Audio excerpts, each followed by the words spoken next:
Bueno.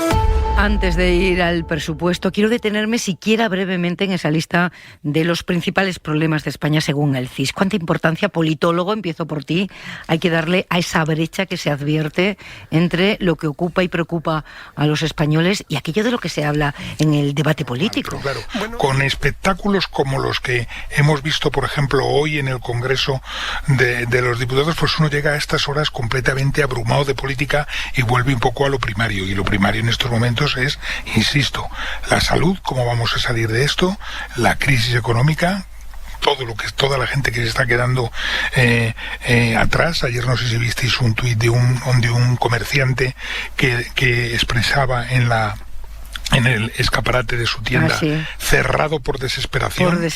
Era terrible eso, ¿eh? Terrible, era una cosa terrible. Y bueno, y luego a continuación, pues eso, yo ya no aspiro a tener un puesto de trabajo, pero mis hijos sí, y en estos momentos eso es también extraordinariamente preocupante. Supongo que en el transcurso del programa hablaremos un poco de lo que se ha dicho de los presupuestos en Bruselas y tal, porque van a salir mucho los jóvenes. Ahora vamos a eso. Manuela, ¿cómo cosemos esta brecha que vemos en el CIS? Pues no sé, la verdad es que yo hoy, a mí me interesa muchísimo lo que hay de verdad en el presupuesto, ¿no? Porque me parece que es como tan importante saber qué es lo que dicen cada uno de los grupos y cada uno de los congresistas que representa a su grupo sobre el presupuesto. Porque quiero saber qué se propone y por qué y cómo, que me he ido a la página del Congreso, en la página web del Congreso, y me he puesto a mirar las enmiendas, ¿no? Entonces he empezado por las primeras, ¿no? Y me he encontrado, por ejemplo, todas las enmiendas de Teruel existe, ¿no? Están tan bien, son tan razonables, estaría tan bien que habláramos de esto, que uno dice, ¿qué pasa? Es decir, resulta que, como decía Pablo, pues sí, efectivamente, claro que sí, hay un diputado que trabaja, que se ha preparado unas enmiendas y que tiene unas propuestas estupendas, ¿no? Pues me he mirado hasta las inversiones que quiere que se hagan en un castillo, en 2 iglesias, y a su vez el proyecto que plantea de hacer un informe para evaluar toda la economía subterránea que tenemos en este país y tal. ¿Y por qué todo esto no sale? ¿Por qué en lugar de eso hablamos de las tontadas? Que es que no perdonar, pero no se me ocurre otro nombre que oímos todos los días. Entonces, no sé, ¿qué pasa? ¿Por qué no hablamos de lo que está ahí y que podríamos, ¿no? ¿Por qué no hay ningún periodista, por ejemplo, que vaya a los que han redactado las enmiendas y les empiece a plantear, y bueno, ¿y usted por qué propone esto y tal? No sé, ¿por qué? Sí, lo habrá, ¿eh?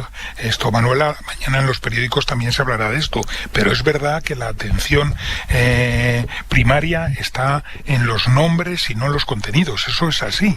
Es decir, que se está hablando de un país que no existe, ¿no? Se va a hablar como mucho de alguna cosa gruesa, de alguna enmienda y tal, pero de verdad analizarlas. Es que a mí, por ejemplo, Teruel existe, me parece que además es una formación política muy interesante. Con las presiones que tuvo que soportar Tomás Guitarte por el sentido de su voto.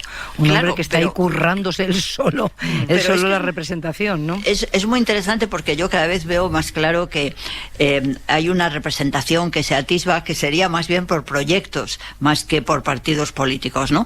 Y esto es un poco Teruel existe, porque Teruel existe no es un partido político como tal, es un proyecto, ¿no? Fundamentalmente, ¿no? Y cuando ves lo razonable que es, y tú dices, ¿y todo esto por qué no se ha recogido ya en el presupuesto general? ¿Por qué? No sé.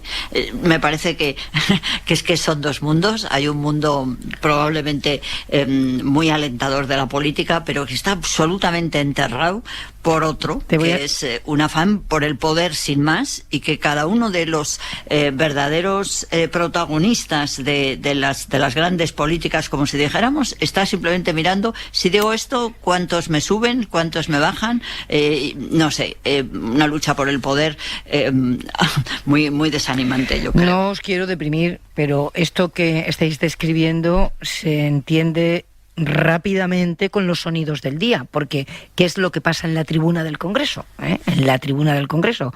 Hoy los futuros presupuestos han sido noticia doble, porque en el Congreso, en la sesión de control, como apuntabais todos, Han preguntado al gobierno, se le ha preguntado por los presupuestos, pero con este planteamiento. ETA asesinó a 850 inocentes, imagínese.